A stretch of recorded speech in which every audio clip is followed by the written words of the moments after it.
Breaking news, this just in. Pokemon investors are starting to look at One Piece. Due to recent fluctuations in the market with Pokemon, or prices just not going up, Pokemon investors are starting to turn their eyes to One Piece, sealed product and cards. Hello everyone, it is Wizaldo or Wesley, and today I wanted to start a little bit of a new series where I take a look at some of the news and information that has come out about One Piece this week or month, something like that. I think it would be a little fun, and it has been a truly eventful week in the One Piece space, so I wanted to just try it out and see how it goes. The first topic I kind of want to talk about is in the One Piece market space. Switch to this view. Pokemon investors, or Pokemon bros as people call them, are causing a lot of cards and sealed product to skyrocket in price just because they're buying them out to start their own collections. This is pretty looked down upon among a lot of One Piece fans, including collectors, just because they are manipulating the market in a way and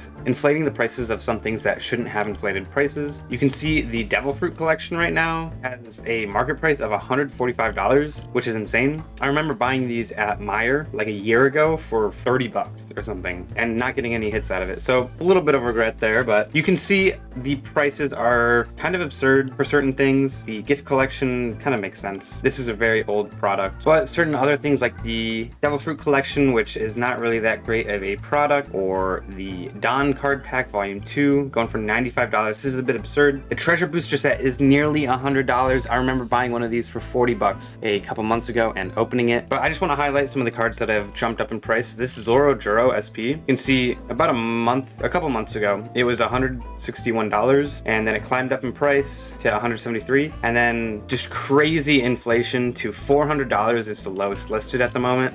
This is also probably partially contributed to by the Black Friday sale from TCG Player. The sale, typically a lot of cards will get bought out just because people are buying the cards they want. They add them to their cart and they just check out really quick, and it causes cards like these to jump up in price. You can see recently this climbed up about $50, maybe $80, but the lowest listed is now $253, and just a lot of cards have jumped up in price. It is kind of absurd. Really awkward time for it to happen just around the TCG Player sale. A little bit unfortunate. I remember buying this Miss All Sunday SP for like $60 a little bit ago, around this time probably. I say it might have been further back. I've been playing this game for much longer than I think I have been. Cool card, but now it's worth $250 and it's a little awkward. There's other cards, a lot of them are SPs and treasure rares that are getting bought out, and the prices are going up insanely. I remember thinking that this card was overpriced just because of OP13. It was used in some ace decks. Now it is insanely expensive at $219. SPs are 2 a case, so it feels a little bit heavy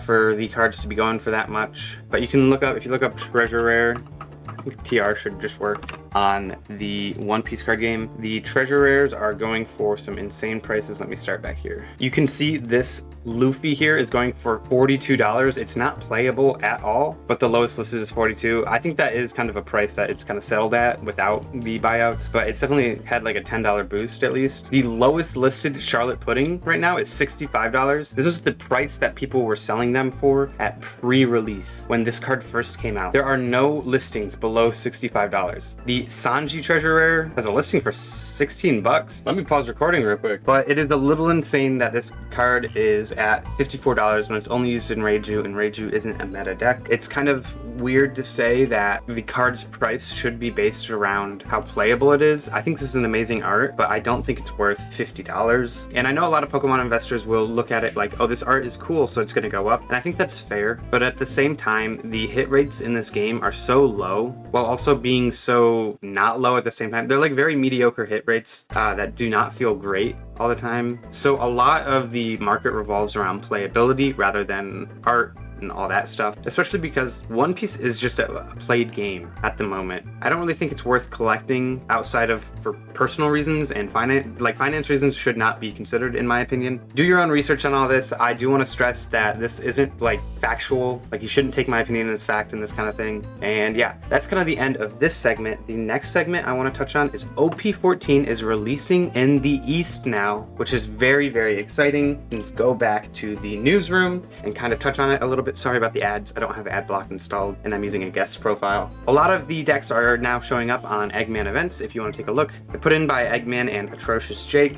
two amazing people who are really fueling the One Piece community, can take a look a little more in depth. Some of the top decks that are new are Boa Hancock and Mihawk. They are very cool. I am looking forward to playing Mihawk. I bought my playset of these Sengokus, another card that has just skyrocketed due to the Black Friday sale and the recent Pokebro investing. But I'm super excited to play this deck. It looks very, very fun. Like a playstyle I'd be super interested in when I first started the game. I remember I wanted to build Yamato. These two decks are ones that are definitely worth looking into if you're looking to play a new leader. I know Doflamingo is also a deck that some people are looking at. So if you're looking to look ahead, check out these decks. You can look at Eggman events. There are some other ones like One Piece top decks that you can check out. Gumgum.gg. I'm not sponsored or anything, but I just want to give people the resources they need in order to see some of these decks. One of the things I also want to call out before we kind of hop into the next segment is OP14 pre-orders are going up in the West online now. I know that Card Plaza had their pre-order today, the 5th, when this is being recorded. So keep an eye out for any online pre-orders. Try and get it at MSRP. It's going to be a great set, very fun set, especially compared to OP13. All right, our next topic is the starter deck 29 leaks. I am, to be honest, a little bit disappointed in the leaks so far. If you don't know what the leader does, it essentially just at 2 life, when you attack, if you have 2 or less life cards, you can draw 1 card and trash 1 card from your hand. Not a very interesting leader ability, to be honest. It is pretty in line with what a starter deck leader would do, but compared to Zoro Sanji, what I believe was our Ace and Newgate, this is a little bit underwhelming, especially because the leader is a 6 life leader. So it's going to be harder to get down to that 2 life, but I'm sure there are going to be some interesting decks to come out. If you do want to check out some of the cards, they are all up on One Piece top decks, so check those out. I am very looking forward to getting this Sanji. It is a Straw Hat Searcher, and if you know me, you know I love to play Robin, and a Straw Hat Searcher that is yellow and has a trigger is something that I have been looking forward to and needing in the Robin deck list, at least for the Straw Hat package. But yeah, there's a lot of cards to take a look at. I'm not gonna run through them all, but this is what the Alt Art leader looks like. Here, I'll zoom in a little bit more. Here is the Alt Art leader. It looks pretty sick. I think a lot of the black and white leaders kind of fall short, but this one certainly doesn't. There is a Robin that plays off of trigger. Maybe we'll see some really good rare cards coming out of the deck, but so far I'm not super stoked for it. The next topic I have though is EB04 leaks. It is based on the Egghead Crisis. There is some amazing art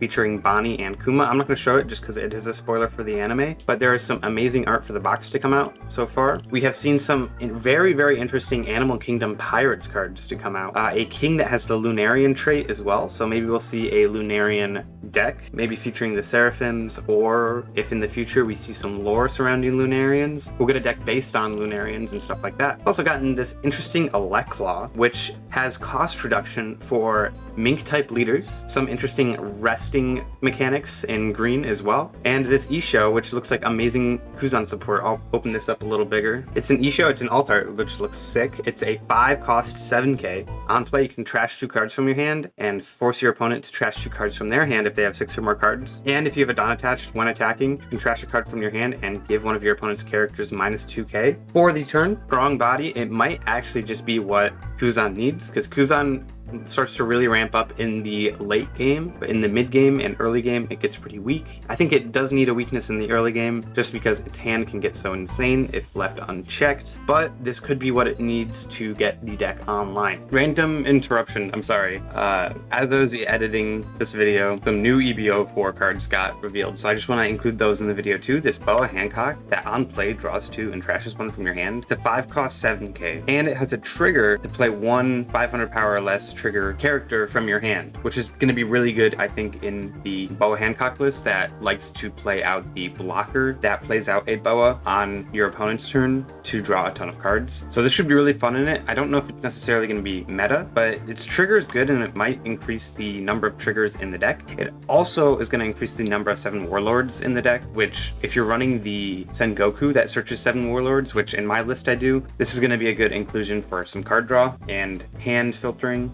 They also revealed this Chaka and Pell. It has double attack and also can give your leader minus 5k power, meaning it can still be rested or you can still swing with it and then draw 2 cards, which, gonna be honest, this leader effect seems kind of insane. Or this on-play effect kind of seems insane because you can still rest your leader to either swing or use leader effect. It's gonna be used in the EB03 VV. You can still like do all the like crazy stuff that makes that leader really good, and use this on play. That draws 2 cards. I think this is going to be an awesome card for the deck. It's a really good 8 cost, and it has double attack. It'll have rush in the VV deck, so that's pretty cool as well. This E-Show is the base art of the E-Show that I showed previously. It looks cool. Don't have too much else to add. Looking at Atrocious Jake's tweet for it. So all of this stuff came out in this YouTube video. So if you want to see those, keeping up with the official One Piece YouTube is a great way to do that. All right, anyways, I'm going to go back to the regular scheduled program now. The next topic I'm going to talk about is a little bit controversial, and I'm not going to go into too much depth about it. I just want to put some news out there about it. There is a player named Heart Pirates TCG. They make content on YouTube. They recently got banned, and they went on a very bigoted tirade on YouTube, and the video got taken down. I'm not going to show it. It's been reposted if you really want to see it. I don't recommend watching it. I do want to say, if you do support that kind of content, or if you do support those kind of views, or Heart Pirates TCG, please don't support me. I'm not gonna diss on you for it or anything, but please just click off my video, maybe unsubscribe. I do appreciate your support if you've shown it to me, but I just don't want my viewership or content to be consumed by people with those views, and I'm gonna leave it at that. Just click off the video. No harm, no foul. I'm not gonna insult you or anything, and yeah. Now that everyone's actually clicked off the video who supports them, I am going to actually just show what I have said about it. I said, no way people think that was a crash out, that was whining and complaining. I think it was a very inappropriate thing to do, especially in his position. He claimed that he got banned because he cheated twice in one tournament. I have heard things about him possibly cheating in a previous tournament as well, which could have been like you get warned once and then you get banned the next time. He blamed a lot of people, said some really messed up things. I also said, I think creating a hostile environment or atmosphere for players is worthy of getting you banned with or without cheating, which I think is a perfectly fine thing. It might be because I did my training, my harassment training at my workplace recently, but if you could get banned at your job for saying something or create an environment like that, like online or in person, I think it's a perfectly valid thing to get banned for. It's just kind of PR at that point. And then I also said, I know he's a jungler on League, and this is the first I've heard of this guy. Just gave me a little bit of a jungler on League vibes. Sorry if you're a jungler. I used to play jungle, for the record. I've picked up League again, by the way, but that's only because OP13 is really boring. Anyways, on to the next topic. I don't want to dwell on this one too long.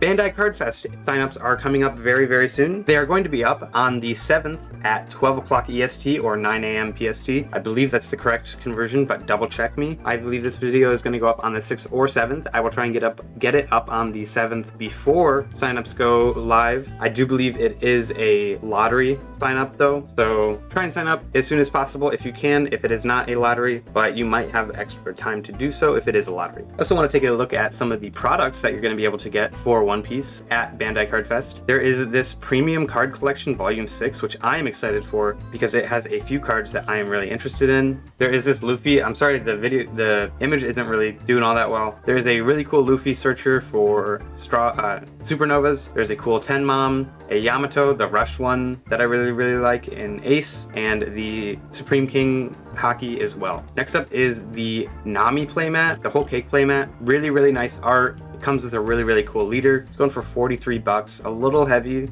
price-wise, but I'd pay for a custom playmat for this price, so I think that's fair. And you get a really cool leader. So I'm excited for this as well. These sleeves, I'm not really too stoked about, but these purple ones might be your kind of sleeve, so maybe you can get them if you go. I will be going to play in the finals, so I'm really excited for that. I'm going to be playing Boa most likely. You can also pick up these sleeves. I'm going to grab these Nico Robin ones while I'm there, hopefully, if they don't sell out. And yeah, that's pretty much everything I have to cover for the Bandai Cardfest. I also want to show off something interesting that happened recently. Carta Magica posted a treasure cup on February 21st recently, and their signups went live and a ton of people signed up. Unfortunately, they didn't get approval from Bandai for this event. They were just trying to stay on top of things while posting it, because typically if you are going to sign up for this kind of event, it is a few months in advance. So Bandai did tell them to take down the event and that it is canceled. Refunds are going out, but this is a really interesting and unique thing to happen. I've never really seen this happen in a TCG before, though I have only really played Dice Masters, if you know what that is, and that was a long time ago. But it is canceled. If you are in it and this is the way you find out, I am very sorry for that.